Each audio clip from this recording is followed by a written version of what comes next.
మిత్రులందరికీ నమస్కారం.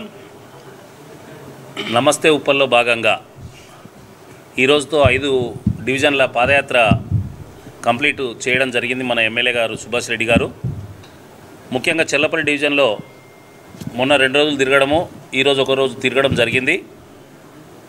కుషాయిగూడ వైపు ఉన్న సమస్యలని కూడా అధికారుల దృష్టికి సమీక్ష సమావేశం నిర్వహించి వాళ్ళ దృష్టికి తీసుకుపోవడం జరిగింది. ఈరోజు చెల్లపల్లి వరకు వచ్చేటప్పటికి ఐజీ కాలనీకి, చిన్న చెర్లపల్లి నుంచి ఐజీ కాలనీకి పోతున్న దగ్గర ఆ కల్వర్టుది ఒకటి మేజర్ సమస్య. ఇప్పటికే 2-3 సార్లు ఎమ్మెల్యే గారు మేమంతా కూడా అక్కడ విజిట్ చేయడం జరిగింది. గత 2 రోజులుగా పడ్డ వర్షాలకు డ్రైనేజ్ పొంగడము, మరి ఆ కల్వర్టు దగ్గర కూడా ఏదైతే తాత్కాలికంగా ఏర్పాటు చేసినామో ఆ రోడ్డు అంతా కూడా గతుకులమయంగా ఉండడం జరిగింది.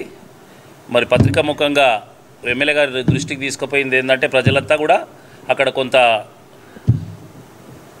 కంకర పౌడర్ కానీ మొరం కానీ పోయిస్తే కొంచెం సౌకర్యంగా ఉంటుంది. ఈ లోపల ఆ బ్రిడ్జిని కూడా కంప్లీట్ చేయించమని కోరడం జరిగింది.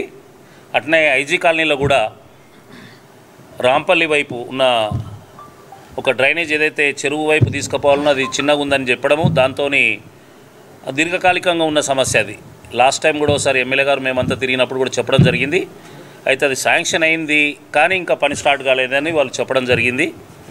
ఆ పని కూడా తొందరలో ప్రారంభించేటట్టు ఎమ్మెల్యే గారు చర్యలు తీసుకోవాలని, మరి అక్కడ ఉన్న శానిటేషన్ వాళ్ళందరినీ కూడా ఈరోజు మధ్యాహ్నం తర్వాత అందరినీ అక్కడ పంపించి ఎక్కడెక్కడైతే అసహ్యంగా ఉందో అవంతా కూడా క్లీన్ చేయించి కొంత మనము బ్లీచింగ్ పౌడర్ అది ఇది చేయిస్తే ఆ కాలనీవాసులందరికీ కూడా అంటురోగాలు అవి రాకుండా ఉంటాయని, మరి రేపటి నుంచి మళ్ళీ రామంతపూర్లో పాదయాత్ర ఉంది కాబట్టి ఇక్కడికి వచ్చిన కార్యకర్తలంతా కూడా అక్కడ కూడా 3 రోజులు పాదయాత్ర ఉంటుంది కాబట్టి మనమందరం టీఆర్ఎస్ గెలిపే ధ్యేయంగా ఇంతకుముందు సోదరులు చెప్పినట్టు కేటీఆర్ గారి ఆధ్వర్యంలో ఉప్పల్లో చాలా పనులు చేసుకున్నాం. మేజర్ సమస్యలు ఇంకేమన్నా ఉంటే చిన్న చిన్న సమస్యలన్నీ కూడా ఈ పాదయాత్ర ద్వారా తెలుసుకొని అధికారుల దృష్టికి తీసుకుపోవడం జరుగుతుంది. కాబట్టి రేపు అక్కడికి కూడా రావడము విజయవంతం చేయాలని మీ అందరినీ కోరుకుంటూ, ఈ ప్రోగ్రాం 4 రోజులు పెట్టుకున్నాం మనం, ప్రతి డివిజన్కు 3 రోజుల్లాగా.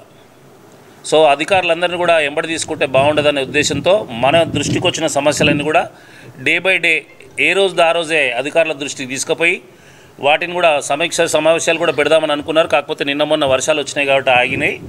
కాబట్టి ఉప్పల్లో ఒకటి, చెర్లపల్లి మన కాప్రాలో ఒకటి సమీక్షా సమావేశం కూడా ఈ పాదయాత్రల మధ్యలోనే పెట్టేసి ఏ పనులు ఎంతవరకు వచ్చినాయో కూడా చర్యలు తీసుకోవడానికి ఎమ్మెల్యే గారు కృషి చేస్తారని తెలియజేసుకుంటూ ఈ అవకాశం కల్పించిన మీ అందరికీ ధన్యవాదాలు. Thank you.